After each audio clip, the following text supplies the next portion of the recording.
Hello dear traders, welcome to the weekly trading results review based on the SabioTrade Wave Rider strategy signals. This week was profitable for us. All 6 trades we made were profitable. We currently have 3 open trades on the Australian dollar and 3 on the British pound. Let's examine all the trades in more detail. We will start with the first currency pair, the Australian dollar against the American dollar. We are on a 1-hour time frame. Each vertical line separates one trading day. We highlighted the previous week's trading area with a gray rectangle. As you can see, the price spent the entire week in the previous week's range. However, if we take a closer look, we can see that the local lows are rising as well as the local highs. This means that we have a local uptrend, which is part of the uptrend on the higher time frame. The price has tested previous local highs and is approaching the next resistance zone. Given the rapid growth of the market in the second half of this week, the price will break through the resistance level and then correct downwards, which will allow us to close our existing trades with profit. Let's change the time frame to 15 minutes and look at this week's trades.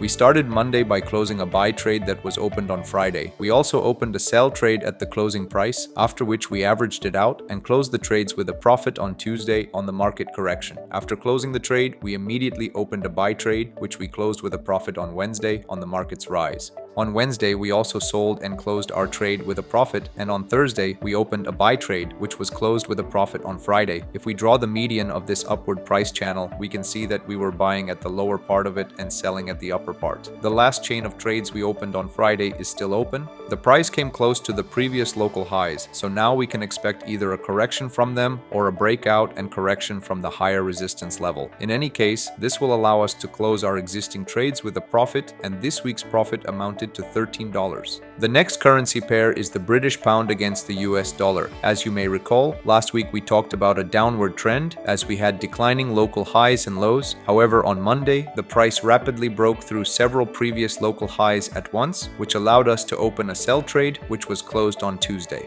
Also, after the price approached the previous local highs and tested them 3 times, we opened another sell trade, which was subsequently averaged on the 3rd resistance test. On Friday, we opened more sell trades and now have a chain of 3 open trades. It makes sense to look at this currency pair on the daily time frame, where we can see that the current price has approached the levels of January 2022, which means that we are currently at the highest price in more than 3 years. Usually, market corrections occur at such levels. If we take into account the current upward trend, we are already approaching the upper limit of the new channel, which, by the way, coincides with the previous local highs. Therefore, we now have 2 scenarios. This is either a correction from current prices or market growth and correction from the next resistance levels. In any case, we plan to close our existing sell trades next week, and this week's profit was $6. If you enjoyed this trading review, give it a thumbs up, subscribe to the channel, and join our Telegram community. Thank you for your attention and see you in the next video.